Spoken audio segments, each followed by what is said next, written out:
que mudou Nossa. muito. Assim, primeiro que hoje você já tem bikes elétricas com praticamente o peso das mountain bikes. Que eram muito pesadas antes. Mas Você era projeto feito de homem para homem, né? Eu sempre Também. gritei contra isso, eu quero coisa leve. Isso é verdade. Mas hoje você tem bikes urbanas elétricas com autonomia de 100 km que elas pesam 14, É a minha. 13. É A muito minha- impressionante. é. Eu pedalei uma de sub 13, tinha 12 e pouco. Caramba. Poucos. Mountain bike ou cidade? Puta, cidade. É, É incrível. Só assim. que você pergunta quanto custa, eu falo, não posso Ainda tá comprar. caro? Não dá. Tá. Tá faixa de Mesmo quanto lá uma fora. bicicleta dessa? Eu 10? acho assim, essa é uma boa pergunta. Depende para o que você quer, tá certo? A mountain bike que eu tava vendo Mountain era bike, nessa elas são mais faixa. caras. De É. 8 a 16, né? Porque 8 a também... 16 é que eu quero é setentinha, cara. O quê? O quê? Ela frita ovo? Ela é micro-ondas? O que que... Air fryer, bicicleta. É uma tudo. bicicleta full suspensão integral, na frente e atrás. É uma bicicleta que tem um motor mais leve, Tá. que é o tal do Bosch, que não tem representação no Brasil, nem vai ter, Vamos ver porque se a eles não gente estão acha a foto dela. interessados. Qual que é essa modelo? Não quero nem falar, não, porque é uma marca Ah, tá. que eu não quero ficar dando essa Não- moral pra exato, eles né? todos, não. Assim, mas quando você tira o motor, quando você tira a bateria, sai o motor, ela vai cair para 13 quilos, e ela com o motor vai ficar em 15,5. Então você estava falando desse negócio da potência da bicicleta, eu fiquei pensando aqui. Que qual é o grande problema de você pegar eu, que tenho 1,60 m e não tenho tanta força como eu já tive? Você está pilotando uma bicicleta elétrica, uma e-bike, mountain bike, você Sei. tem que... Como é que você levanta? Você levanta na rotação, dando o motor. Aí você tem uma bicicleta muito mais pesada, eu peso 60, se a bicicleta pesa 25, olha o absurdo que é. Eu quero uma bicicleta de 15, olha a diferença que faz a proporção entre 60 para 15 e 60 para 25. Você chega cansada nos obstáculos de ficar puxando com o corpo para fazer a bicicleta ter o balé. Aí os homens que projetam, que tem muito mais força, se acostuma, isso, aquilo. Não estão entendendo que a gente precisa de coisa realmente dentro de um equilíbrio em relação ao meu peso e potência. Entendi. Né? E aí você pega uma bicicleta mais leve, como qualquer uma da linha Super Light, SL, que eles chamam, né, que é super leve, elas são mais caras. Por quê? Porque não tem ainda grandes quantidades sendo feitas, porque eles não se atinaram que esse é um mercado mais abrangente. Assim como não dá para eu pegar um monociclo, se você pegar uma bicicleta pesada, mountain bike, se você não for bom, Você desanima já? você vai chegar com muita quantidade de movimento nos obstáculos. E você vai cair legal. Vai ter. Entendeu? Não vai ser uma boa experiência. Mas eu quero uma Vilela, pilotagem onde eu sou pilota em relação ao meu corpo de balé. Entendi. Isso é perfeito. Sem interromper. Eu acho importante assim, a gente está falando de bicicletas, claro, de alto valor agregado e valores bem inacessíveis. Mas a média hoje no Brasil de preço é R$7.000. Uma e-bike. Para bike elétrica. Para bike cidade. elétrica. Porque São o maior boas. volume das bicicletas vendidas, e aí entra numa discussão de quais são essas bicicletas vendidas, são aquelas na faixa ali de 4, 5, 6 mil.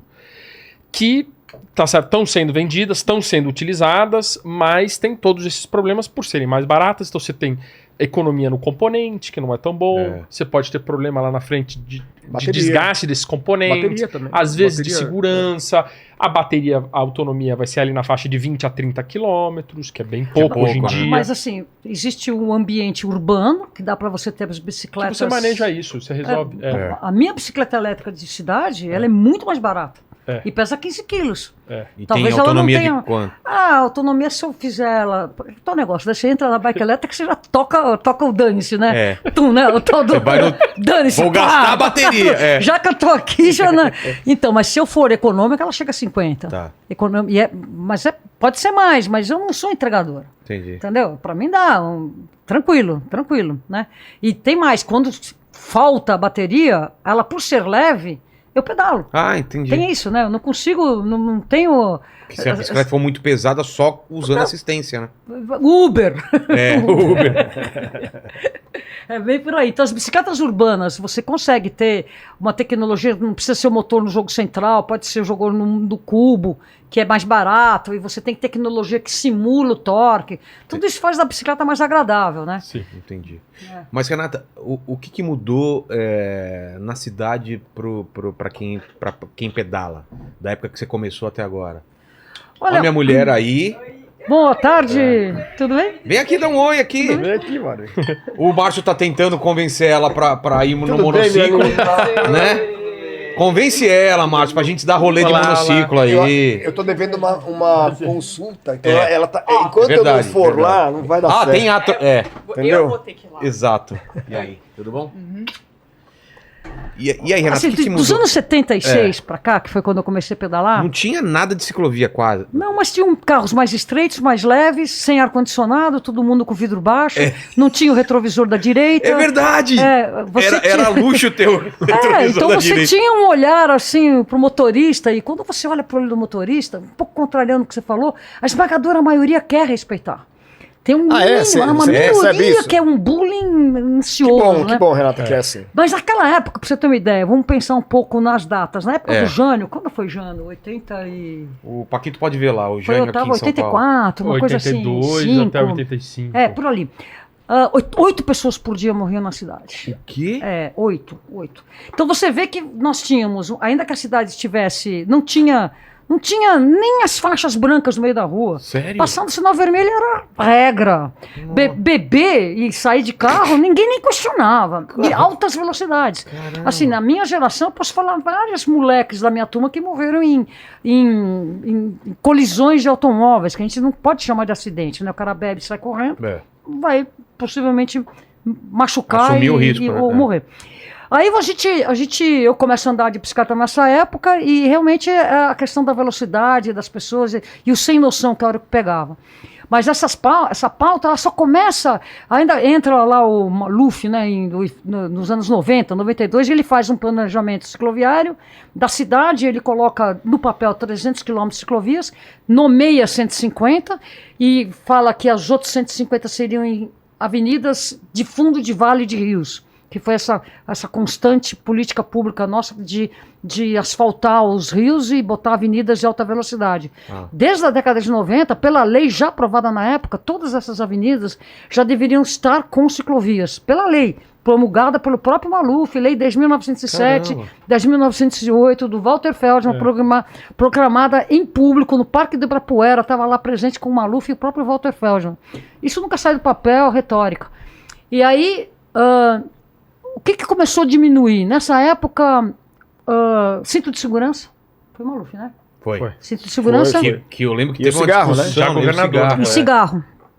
Mas começou a diminuir aqueles números, né? Aí depois nós tivemos a entrada do Código de Trânsito Brasileiro, já um pouco mais para frente, em 98, também começou a diminuir bastante, mas nós tivemos a gestão Marta, e a gestão Marta, ela, se por um lado foi legal pelos corredores de ônibus, céus, ela aumentou de 60 para 70 km por hora a velocidade nas avenidas da cidade. E isso começou a aumentar as mortes, de tal maneira que a CT, que também é dessa época, parou de dizer os números. Então, quando eles reaparecem mais. Aí estavam morrendo o quê? Umas 4, 5 pessoas por dia na cidade nessa época.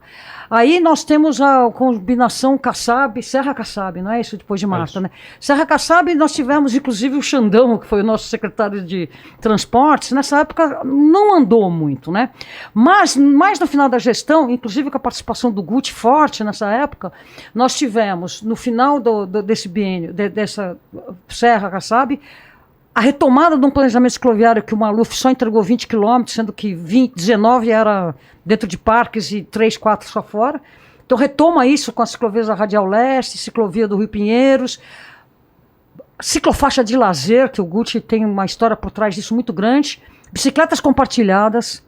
E aí entra a gestão Haddad, que todo mundo fala que foi ele que fez as ciclovias. Ciclorotas. Ciclorotas também, bicicleta compartilhada com ciclorotas. E a ciclovia da Faria Lima, que foi 2012 depois também. Era legal falar a diferença, mês. né? Ciclofaixa, ciclovia E ciclorota é via compartilhada de trânsito acalmado e sinalizada com preferência para bicicleta. 30 km por hora. Ciclofaixa é segregada com sinalização viária e ciclovia é segregada com bloqueio físico.